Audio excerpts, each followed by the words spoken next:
الحمد لله كما ينبغي لجلال قدره ولعظيم سلطانه، والصلاة والسلام الأتمان الأكملان على المبعوث رحمة للأنام صاحب الخلق العظيم وعلى آله وصحبه أجمعين. أما بعد، يقول عز من قائل بعد: أعوذ بالله من الشيطان الرجيم. وقالت رسله: أفي الله شك فاطر السماوات والأرض يدعوكم ليغفر لكم من ذنوبكم ويؤخركم إلى أجل مسمى. وقال عز من قائل: ولا تزكوا أنفسكم هو أعلم بمن اتقى. وقال عز من قائل: ولولا فضل الله عليكم ورحمته ما زكى منكم من أحد أبدا ولكن الله يزكي من يشاء والله سميع عليم. Mes chers frères, mes chères sœurs, Allah tabaraka wa ta'ala, à travers le Coran,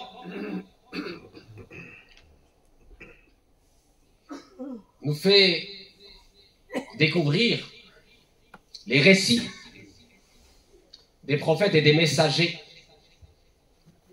et il nous informe que le message commun qu'ils se sont employés à transmettre avec fidélité, c'était évidemment en premier lieu at-tawhid al-khalis, le monothéisme pur, le fait de vouer à Allah tabaraka wa ta'ala seul le culte exclusif. وما أمروا إلا ليعبدوا الله مخلصين له الدين حنفاء ويقيموا الصلاة ويؤتوا الزكاة وذلك دين القيمة. Et justement, ce culte exclusif adressé à Allah tabaraka wa ta'ala est une évidence. Tout croyant, toute croyante, parle de la Ummah de Sayyidina Muhammad sallallahu alayhi wa sallam, l'axe principal, c'est la foi. Parce que sans cette croyance en Allah l'unique, l'acte, les œuvres pies ne sont pas acceptées. Inna Allah la yaghfiru an yushraka bihi wa yaghfiru ma duna dhalika liman yasha. Inna ash-shirka la dhulmun 'azim. Donc en amont, il y a cette adoration d'Allah pure, cette intention purement pour Allah dans tout ce qu'on fait et lui vouer le culte exclusif. Donc c'est une évidence. Et parmi les spécificités de la Ummah muhammadienne et les privilèges de Sayyidina Muhammad sallallahu alayhi wa sallam par rapport aux communautés avant nous, c'est que notre Ummah est immunisée, préservée du shirk. Inna ash-shaytana ya'isa an ya'budahu al-musalluna fi jazirati al-arab. Satan, nous dit le prophète alayhi sallam dans le hadith authentique, a désespéré que les orants, que ceux qui prient, l'adorent, prennent comme idole. Mais il n'a pas désespéré dans une seule chose. Tahrish bina. Tahrish, c'est quoi tahrish? Dans la Jahiliya, on mettait deux coqs et on incitait chaque coq contre l'autre. Un combat à mort entre deux coqs. Et on misait sur le gagnant à l'époque. Tahrish, ce sont ces isanis, ces conflits, ces querelles intestines qui nous rongent, qui nous fragilisent.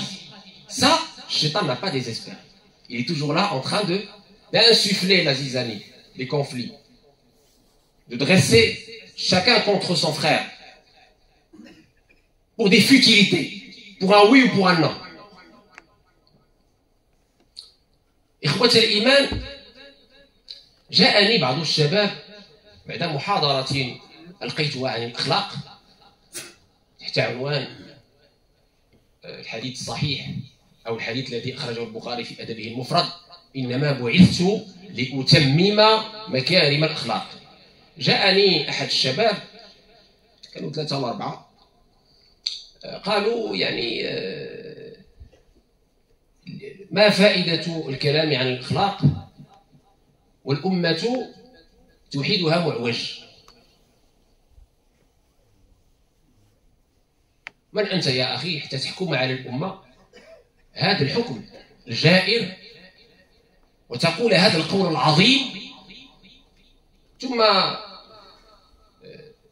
يعني استمر في استفهامه الإنكاري، يقول ويزعم: ثم لا بد من الحديث عن الفرقة الناجية أو الطائفة المنصورة. وقال عن نفسه يزكيها: نحن الطائفة المنصورة.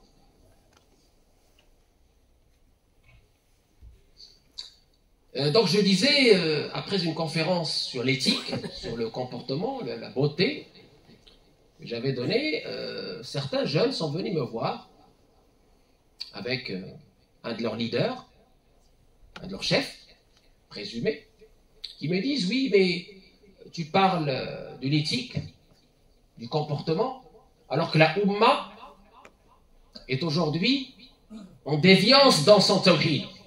Elle n'est pas monothéiste, elle n'est plus monothéiste. J'ai dit: mais c'est quoi ce langage dangereux, takfiri, qui exclut la Ummah? Tu es qui? C'est Allah qui juge. Tu es qui pour juger que la Ummah a perdu son monothéisme pur? Comment tu peux dire ça? Et il ajoute, preuve que ce n'était pas une question, c'était un serment de l'Inquisition. Il ajoute: oui, il faut parler du groupe sauvé. Je fais partie de ce groupe sauvé et il faut mettre en avant Taïf al-Mansoura. Évidemment, j'avais pas de droit de réponse parce que la personne qui venait, vous imaginez bien qu'il n'attend pas de réponse. Il est là juste pour passer son inquisition et soi-disant, entre guillemets, souiller la réputation des savants, faire une mise en garde en plein Ramadan, au lieu de s'occuper de son salut à lui et de son adoration et de sa purification intérieure. Mes chers frères, mes chères sœurs, ce genre de discours est très dangereux. Pourquoi il est très dangereux? Parce qu'il exclut l'autre, qui ne réfléchit pas comme toi. Parce qu'il propage la haine, parce qu'il incite à l'exclusion, parce qu'il divise la Ummah. Prétendre que les autres en dehors de toi sont déségarés, leur donner des sobriquets tels Quburi, celui-là Hizbi, celui-là Mushrik, celui-là Bid'i, celui-là Dalali. Tu choisis ton sobriquet. Il y a un certain nombre de sobriquets qui sont sur les réseaux aujourd'hui et on affecte à chaque savant et à chaque groupe de musulmans un sobriquet. Ceux-là, il ne faut pas les écouter parce que c'est des Hizbi. Ceux-là, il ne faut pas les écouter parce que c'est des Quburi. C'est ça le jargon des jeunes d'aujourd'hui. C'est ça l'islam qui nous a laissé le prophète, la voie blanche, la voie droite, que nous a laissé le prophète. C'est comme ça que salaf, les pieux prédécesseurs, au sens noble du terme, étaient? Pas du tout. Écoutez ce que nous dit le Coran. Allah nous dit: La tuzku anfusakum, huwa a'lamu biman ittaqa. Dans Sourate l'Étoile, s'adresse à nous, Allah, il nous dit: attention, ne vous vantez pas, car c'est Allah qui connaît, qui sait qui est pieux, qui est vertueux.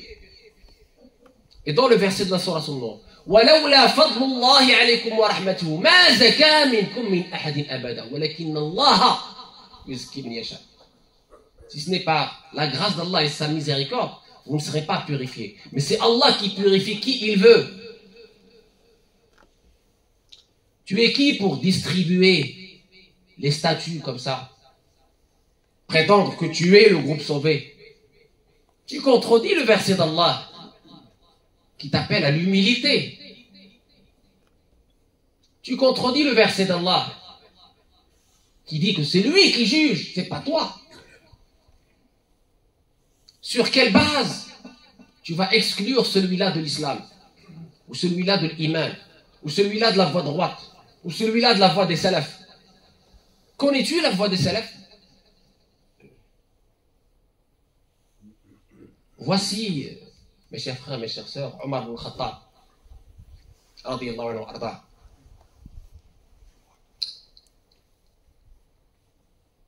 Amir al-Mu'minin, celui qui a été promis au paradis. Il vient voir Abu Hudayfa ibn al-Yaman après la mort du prophète alayhi salatu wassalam, en lui posant une question.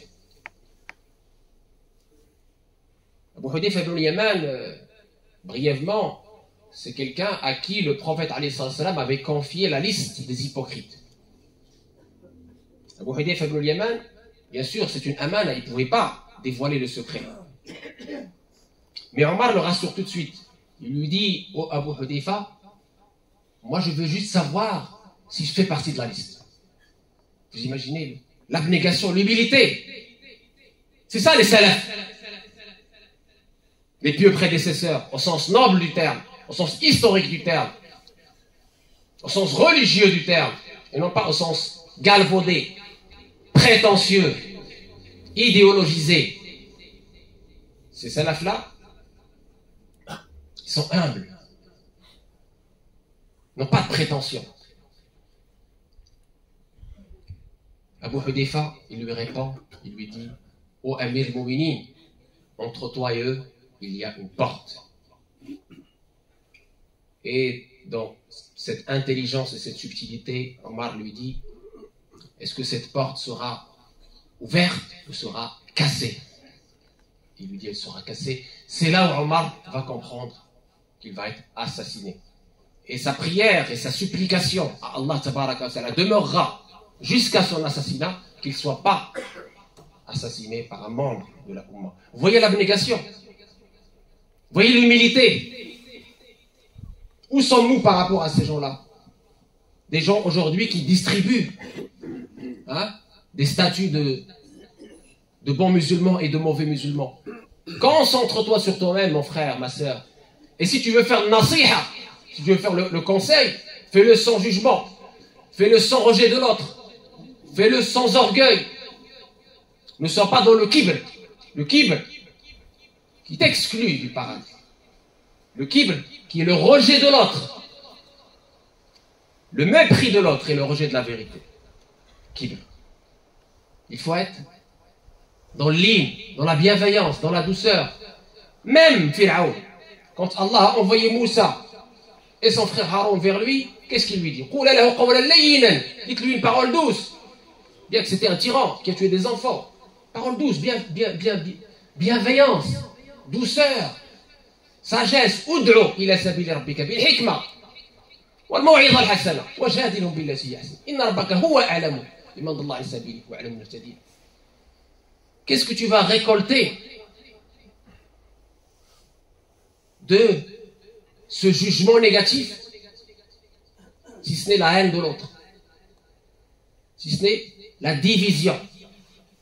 Si tu veux vraiment être dans le conseil sincère, il faut le faire comme Allah l'a demandé, avec la sagesse, avec la bonne exhortation, avec la douceur.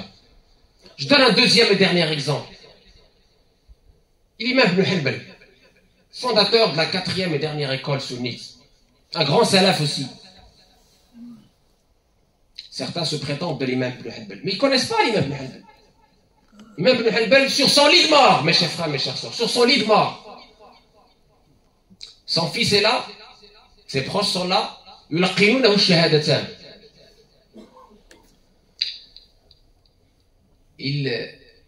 ils disent à leur père de prononcer la ilaha illallah. Il est sur son lit de mort.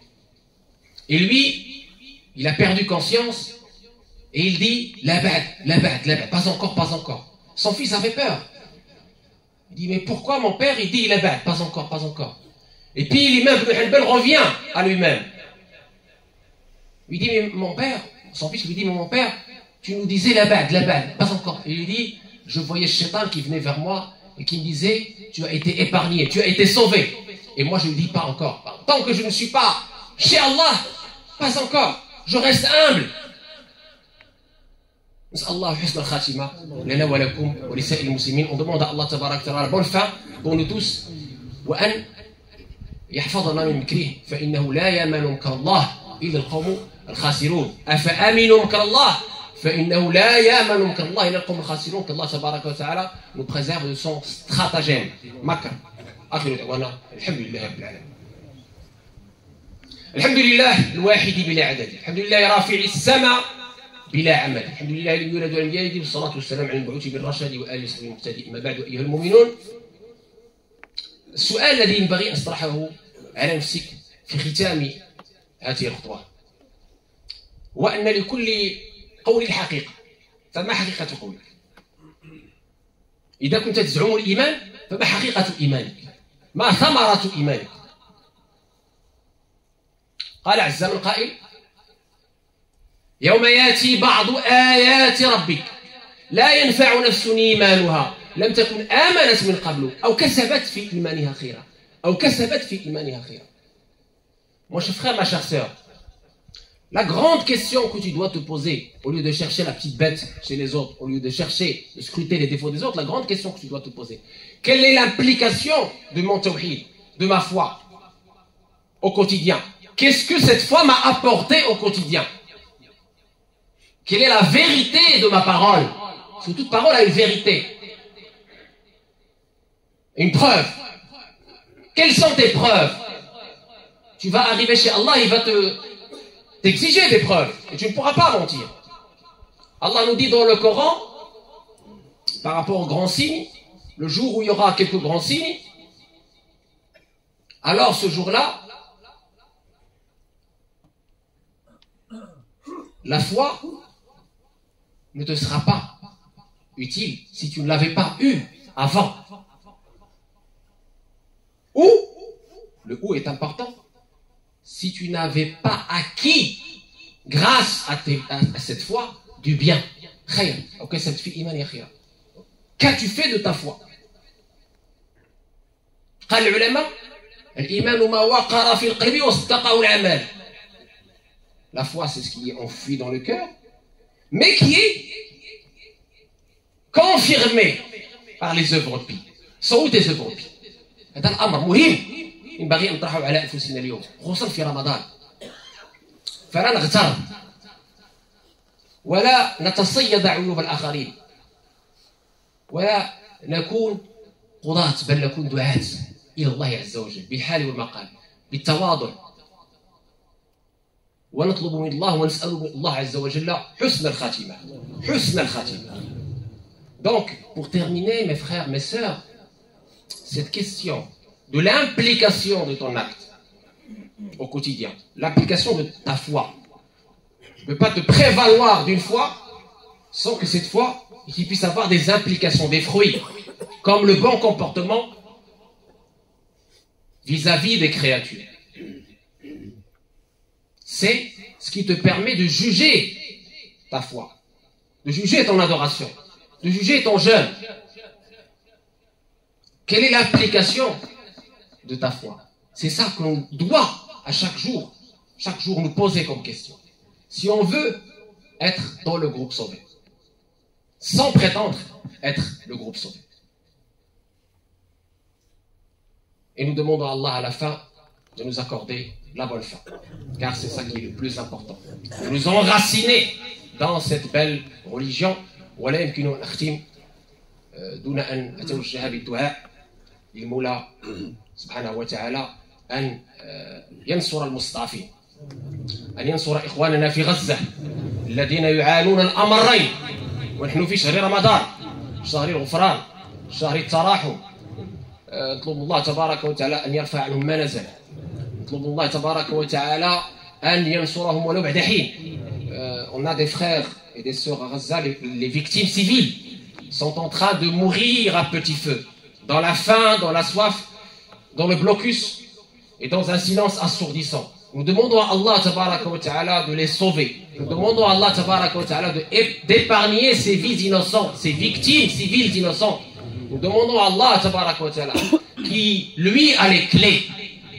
Nous lui demandons dans cette heure, qui est une heure bénie, de faire en sorte qu'il y ait la meilleure résolution. Allahumma ya arhamar rahimin, arzuq had العالم السلام. Allah tabaraka wa ta'ala apaise les tensions, qu'Allah tabaraka wa ta'ala ramène la paix.